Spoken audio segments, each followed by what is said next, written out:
Before this video starts, this is to explain the flags of the Civil War. The North had this flag throughout the war, with sometimes each division having their own separate flag. The South, however, went through many flags. The first flag was this one. This was the official flag, but then the Southern Army used this flag, known as the Confederate Battle Flag, because in the middle of a smoky, chaotic battlefield, the Union flag and the Confederate flags looked too similar. Later, the official Confederate flag changed to this one, when the Army stuck with the battle flag, because the flag of surrender was in the background of the new official flag. The last flag the Confederacy went through was this one, but it wasn't used very much because the Confederate States of America surrendered about 30 days later. For the purposes of this video, this would be the Union flag, and this would be the Confederate flags. This video was inspired by Oversimplified. The year is 1860. The sun is shining, birds are singing, your crops are growing. What a wonderful time to be alive! Hey, you're dying of pneumonia, the government is fighting itself, and the South is threatening to succeed. What a terrible time to be alive! The United States was divided between the free states of the North and the slave states of the South. Slavery is immoral. You shouldn't be able to own people. Slavery is good. We help those inferior blacks. Well, though, maybe we can all agree and be friends. Slavery is bad. Slavery is good. Whoa, let's compromise again. Slavery is bad. Slavery is good. Let's compromise. No! Each side came to its breaking point in the election of 1860. There were two main candidates, anti-slavery Abraham Lincoln and pro-slavery John Breckinridge. I do not like slavery, but I would do nothing about it. I like slavery, and I was also a vice president.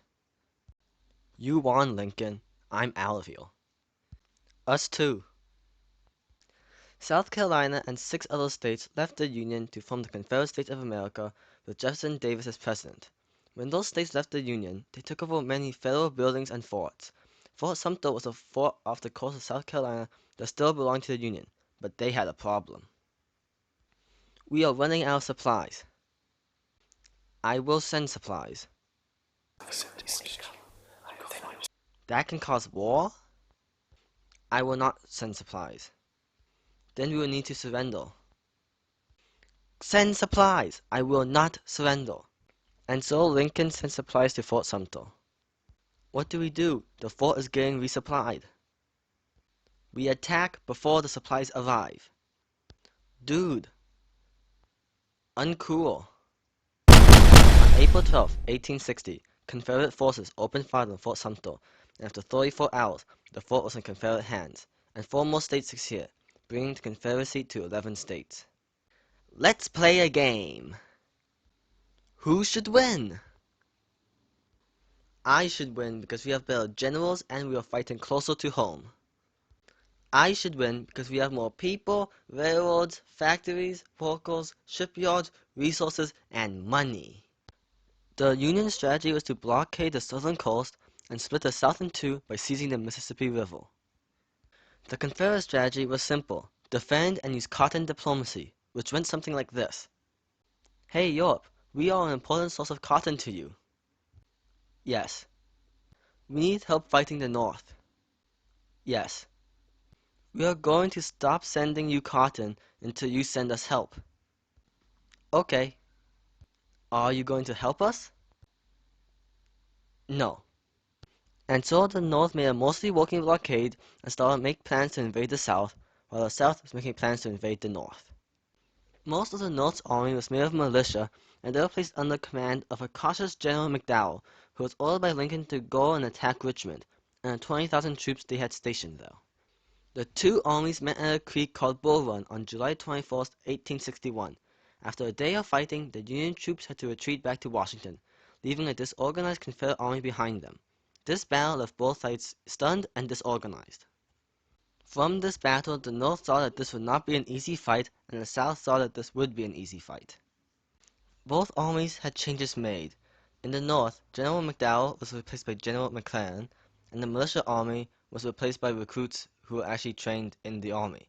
In the South, Johnson, Beauregard, and Davis were all blaming each other that they didn't have an organized army. Life in the army for both sides was similar.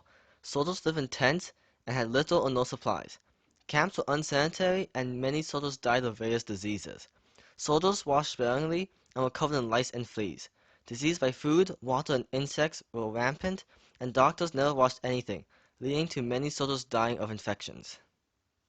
While the Union was unsuccessful in the East, they were highly successful in the West, thanks to General Ulysses S. Grant. His strategy was very simple: find the enemy, get him as soon as you can, strike him, and move on. Grant successfully invaded Tennessee in February of 1862, first by using ironclads to sail down the Tennessee and Cumberland rivers and seizing two Confederate forts, then taking Nashville. After Nashville fell, Confederate Commander Albert Johnson ordered a retreat to Corinth, Mississippi. Grant followed and was in Pittsburgh Landing by April of 1862, waiting for reinforcements. Johnson decided to attack Grant before he could get stronger. On April 6th, Confederate soldiers surprised Grant's army and pushed them back toward the Tennessee River. The Confederate troops engaged Union troops at multiple locations, such as Shiloh Church, Peach Orchard, and Wild Oaks Pond. The Union troops were able to form and hold the line in a wooded area known as Hornet's Nest until the fighting ended at nightfall. That night, both sides prepared for the coming day's battle. General Pierre Beauregard took over for Johnson because Johnson was killed during the day. On the Union side, Don Carlo Buell brought reinforcements to Grant's army. The next morning found 30,000 Confederate soldiers against 50,000 Union soldiers. The Union launched a counterattack and forced the Confederates to retreat back to Corinth, Mississippi. The casualties from this battle numbered in the 20,000s and put both armies out of commission for the next 3 weeks. Later that year, the Union fleet captured New Orleans. The only thing that held West Confederate States of America and East Confederate States of America together was the fort at Vicksburg. While the Union was winning victories in the West, the Confederates were winning in the East. General McFerran was marching to Richmond when Lee's army attacked and drove back McFerran. Lee decided that he should take the fight to the north, but unfortunately his plans were leaked to the Union, and McFerran then forced Lee back to the south. Meanwhile, in Washington, D.C., Lincoln was facing pressure from abolitionists. He had to make a decision. Should he make this war about slavery? He decided yes. On January 1st, 1863, the Emancipation Proclamation was announced, saying that all persons held as slaves within any state that then be in open rebellion against the United States shall be free. The proclamation shifted the war's objective from keeping the Union together to a war on freedom. Despite being pushed back to Virginia, Lee still had many victories. Remember McClellan? He was replaced by Ambrose Burnside, who lost to Lee, who was replaced by Joseph Hooker, who lost to Lee, who was replaced by George Meade. Lee, seeing his victories, decided to march north, despite his most favored general, Stonewall Jackson, dying from disease after getting shot from his own side. Lee's target was Harrisburg, the capital of Pennsylvania. In June 1863, Lee crossed into Pennsylvania with the Union Army nearby. Hey, Gettysburg, you are a town of supplies. Shouldn't you be worried about getting raided? Nah, nothing will happen to us. We're too small of a town. Oh, shoot. And so the two armies met at Gettysburg and fought for 3 days. Each day the South tried different ways to take the North's hills. First the sides, then the middle, but to no success. On the 4th day, Lee retreated back to Virginia. 4 months later was the dedication of the cemetery at Gettysburg, where a well-remembered speech was made by this guy. 7 years ago, shall not perish from this earth. Gettysburg was the most bloodiest battle of the Civil War, with 6,000 dead, 33,000 wounded, and over 10,000 missing. As with any battle, there was always prisoners of war. Such prisoners were sent to prison camps, where they experienced very harsh conditions.